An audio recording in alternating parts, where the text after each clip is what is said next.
Welcome back, students. Today we are going to do the remaining part and the last part, part 3 of the chapter Fair Play. बड़ी interesting story चल रही है। आप लोगों को भी देखना होगा कि आगे स्टोरी में जैसे इंटरेस्ट क्रिएट हो जाता है कि आगे क्या बनेगा स्टोरी में। आई होप आपको भी ऐसा ही क्यूरियोसिटी हो रही होगी, जानने की इच्छा हो रही होगी। तो जल्दी स्टोरी स्टार्ट करते हैं। Days passed, and as ill luck would have it, Algu Chaudhary found himself in a tight spot. अब हमने लास्ट स्टोरी में किया था कि अलगू ने जुम्मन शेख के खिलाफ फैसला सुनाकर आंट के हक़ में, उसकी ओल्ड आंट के हक़ में फ़ैसला सुना दिया। तो दोनों की दोस्ती जो है टूट गई और जुम्मन जो है वो अलगू का दुश्मन बन गया और मौका ढूंढ रहा था उससे बदला लेने का, और ऐसा मौका उसको आगे मिल गया। कब? थोड़े दिनों में क्या हुआ कि अलगू चौधरी का बैड लक शुरू हो गया। कब? जब वो एक टाइट स्पॉट यानी कि एक डिफ़िकल्ट सिचुएशन में फंस गया। अब उसके साथ क्या हुआ? One of his fine pair of bullocks died. अब उसके पास एक बुलॉक्स थे, बुलॉक्स का मतलब पेयर था, जोड़ा था उसके पास बैलों का, उनमें से एक मर गया। And he sold the other to Samjhu Sahu, a car driver of the village. फिर वो एक बैल का क्या करता, उसने अपनी उस डिफ़िकल्ट सिचुएशन से उभरने के लिए दूसरा, एक तो जो बुल था, बैल था, वो मर गया। दूसरा बैल उसने, एक कार्ट ड्राइवर था गांव का ही, कोई कार्ट ड्राइवर, कोई गाड़ी चलाने वाला, समझू साहू, उसको वो बैल जो है बेच दिया। The understanding was that Sahu would pay the price of the bullock in a month's time. अब उन दोनों में भी अंडरस्टैंडिंग फिर वही आ गया कि उन दोनों के बीच में भी एक इनफॉर्मल सा एग्रीमेंट हो गया। मतलब ऐसे बातचीत में ही हो जाता है, जो लिखा पढ़ी नहीं होती उसमें। तो उन्होंने वैसे ही बातचीत कर ली भी, एग्रीमेंट, बात ये तय हुई कि जो समझू साहू है वो उस बुल का जो प्राइस है वो 1 महीने में उसकी कीमत अलगू को दे देगा। It so happen that the bullock died with in a month. अब आगे हुआ क्या कि बुलॉक जो था वो 1 महीने के अंदर मर गया। मतलब अलगू का बैड लक था ये कि वो बुल जो है समझू साहू के पास 1 महीना भी नहीं बिताया उसने और वो मर गया। Several months after the bullocks death, Algu reminded Sahu of the money he hadn't yet paid. अब अलगू तो वेट कर रहा था कि उसने उसका पैसा जो है 1 महीने का टाइम उसको दिया था, तो उसने कई महीने देखा कि उसने उसके पैसे नहीं दिए। तो एक दिन अलगू ने साहू को उसको याद करवाया कि उसने उसका पैसा अभी तक वापस नहीं किया है। वापस क्या मतलब, उसने पैसा नहीं दिया है बैल के बदले। Sahu got very annoyed. Sahu तो नाराज होने लग गया, गुस्सा आ गया उसको। I can't pay you a penny for the rest beast you sold me. वो क्या कहने लगा अलगू को? कहने लगा, मैं तुम्हें एक पैसा भी नहीं, एक पाई भी नहीं दूंगा उस रेस्ट, रेचिड क्या होता है, WRETCHED, रेचिड, रेचिड बीस्ट होता है यानी सिख, बीमार बैल दे दिया था तुमने तो मुझे, तुमने बेचा था ना, वो बीमार था बैल। He brought us nothing but ruin.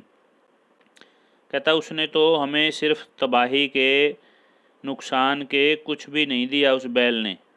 I have a bullock, मेरे पास एक बुल है। Use it for a month, तुम भी उसको 1 महीना यूज़ कर लो जैसे मैंने किया था। And then return it to me, और फिर मुझे वापस कर देना। मैंने तुम्हारा बैल 1 महीना यूज़ किया मान लो, तुम भी उसके बदले में बैल यूज़ कर लो। No money for the dead bullock, मैं उस डेड बुलॉक के पैसे नहीं दूंगा तुम्हें, ही सेड एंग्रीली, उसने नाराज होते हुए कहा। यानी कि अब वो कहने लगा कि तुमने जो बुल दिया था वो तो बीमार ही दे दिया था, जो 1 महीने में ही मर गया, तो मैं अब उसके एक पैसा भी नहीं दूंगा। तुम चाहो तो मेरा एक बुल है, मेरे पास भी एक बैल है, तुम उसको यूज़ कर लो महीना, और मेरे को महीने बाद वापस दे देना, हमारा हिसाब बराबर। अब पैसों से वो मुकर गया। अब अलगू इस सिचुएशन में फंस गया, तो अलगू ने क्या सोचा, Algu decided to refer the case to the panchayat, क्योंकि उनके बीच में भी कोई लिखा पढ़ी तो हुई नहीं थी, वैसे ही बात हुई थी, समझौता हुआ था। तो उसने सोचा कि मैं भी अपना केस जो है पंचायत में ले जाऊंगा। For a second time in a few months, कुछ ही महीने हुए थे, तो एक बार दोबारा से preparations for holding the panchayat were made, panchayat की तैयारियां की जाने लगी कि पंचायत करनी है।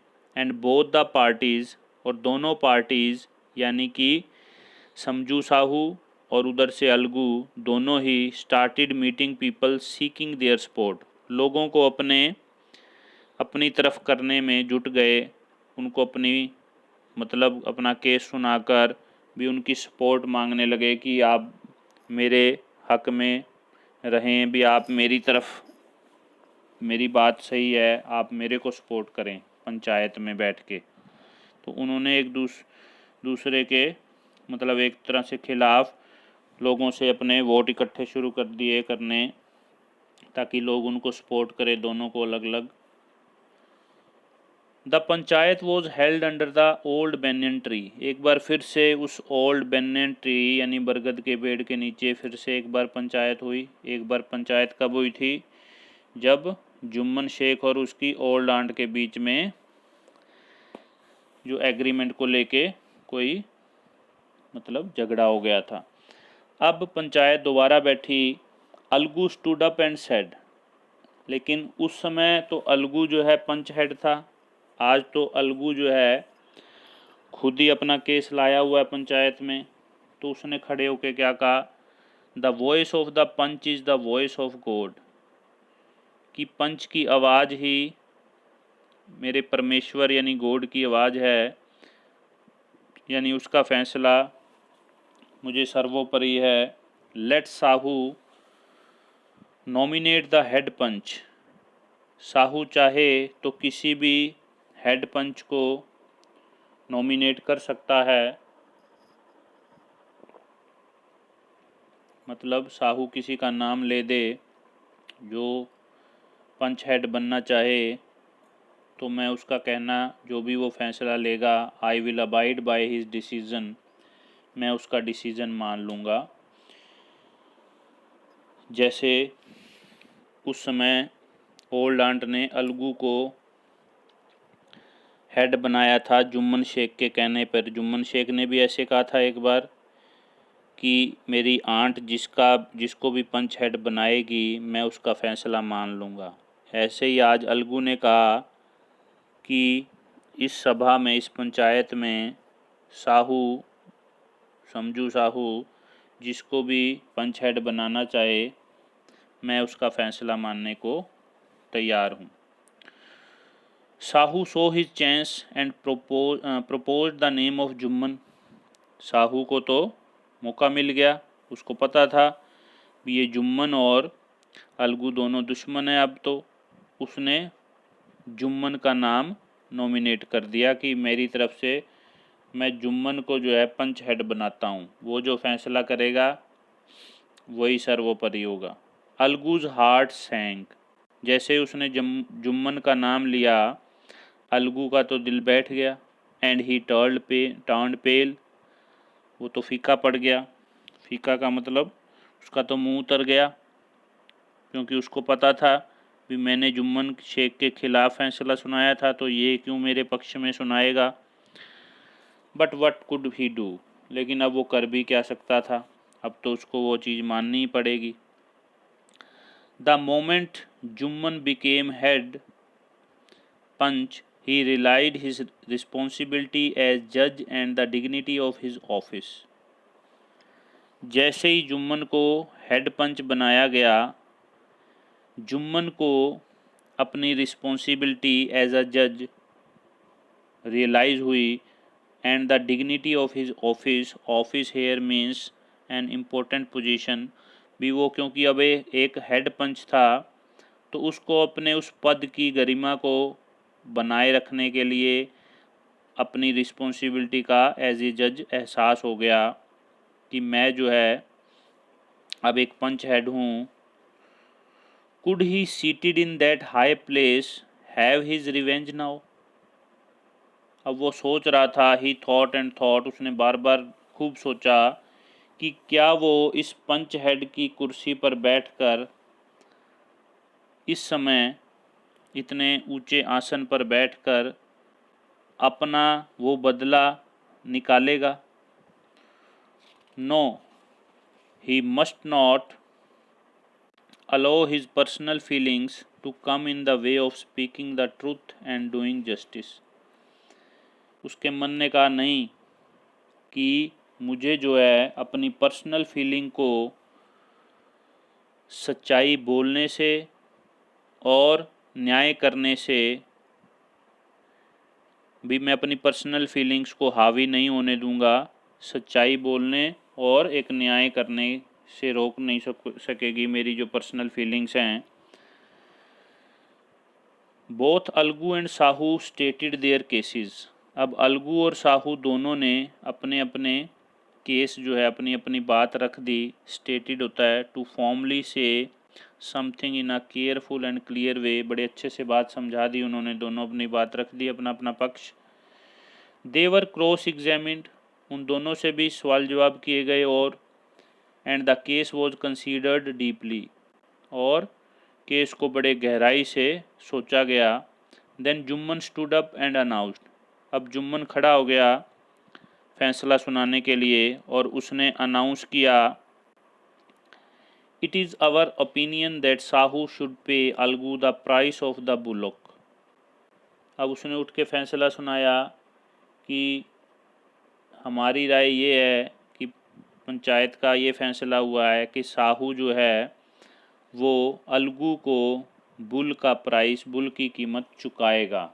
यानी कि उसने अलगू के हक में फ़ैसला ही सुना दिया। When Sahu bought the bullock it suffered from no disability और disease.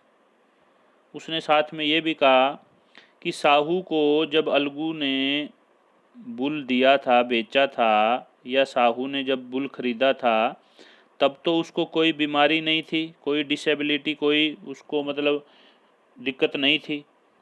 The death of the bullock was unfortunate but Algu can not be blame for it.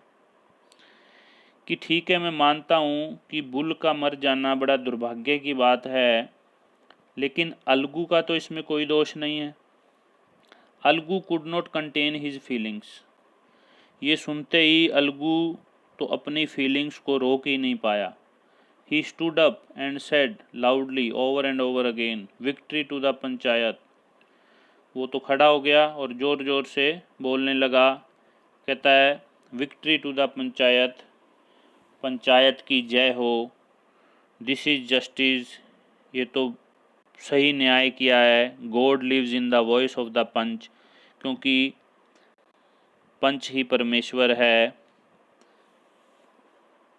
कि पंच की आवाज़ में गॉड की आवाज़ है। Soon after Jumman came to Algu, और जल्दी ही जुम्मन अलगू के पास आया। Embraced him and said, embraced होता है हग्ड, उसको गले लगा लिया और कहा, since the last panchayat I had become your enemy. कि पिछली पंचायत के बाद भी जब तुमने मेरे हक में फ़ैसला नहीं सुनाया था, तब से मैं तुम्हारा दुश्मन बन गया था। Today I realised what it meant to be a panch. लेकिन उस समय तुम हेड पंच बने थे, आज जब मैं हेड पंच बना हूँ तब मुझे वो समझ आ गया कि एक पंच का पद जो है वो क्या होता है, भी उसकी पोस्ट की क्या गरिमा होती है, डिग्निटी क्या होती है। A panch has no friend no enemy, कि एक पंच को निष्पक्ष होकर फैसला सुनाना होता है, उसका कोई दोस्त कोई दुश्मन नहीं होता। ही नोज़ ओनली जस्टिस, उसको तो सिर्फ न्याय का ही मतलब होता है और न्याय ही उसको करना चाहिए। Let no one deviate from the path of justice and truth for friendship और एनमिटी, कि हर किसी को ऐसे ही करना चाहिए। Let no one deviate, deviate means move away from या लीव, कि किसी को भी अपनी दोस्ती या दुश्मनी को एक साइड में रखकर या दुश्मनी या दोस्ती को न्याय के ऊपर हावी नहीं होने देना चाहिए या उससे हटा देना चाहिए उसको, दुश्मनी दोस्ती को, और न्याय ही करना चाहिए। Algu इम्ब्रेस्ड his friend and wept, Algu ने भी उसको हग्ड कर लिया, गले लगा लिया अपने फ्रेंड को और रोने लग गया कि उसका दोस्त उसकी फीलिंग्स को आज समझ गया कि किस सिचुएशन में उसने फैसला सुनाया था, आज उसका दोस्त भी उसी सिचुएशन में था तो उसने भी अपनी दुश्मनी भूल कर न्याय ही किया। And his tears washed away all the dirt of misunderstanding between them, और उसके आंसुओं ने उन दोनों के बीच में जो गलत फहमी हो गई थी उसको जो है दूर कर दिया। तो बड़ी इंटरेस्टिंग स्टोरी थी, आई होप आपको भी लगी होगी। अब इसके क्वेश्चन आंसर्स आप सारे जो है कर लीजिएगा, जितने भी बचे हुए हैं थर्ड पार्ट से रिलेटेड, फर्स्ट और सेकंड के तो आपने कर लिए होंगे। ओके बेटा, thank you, have a nice day.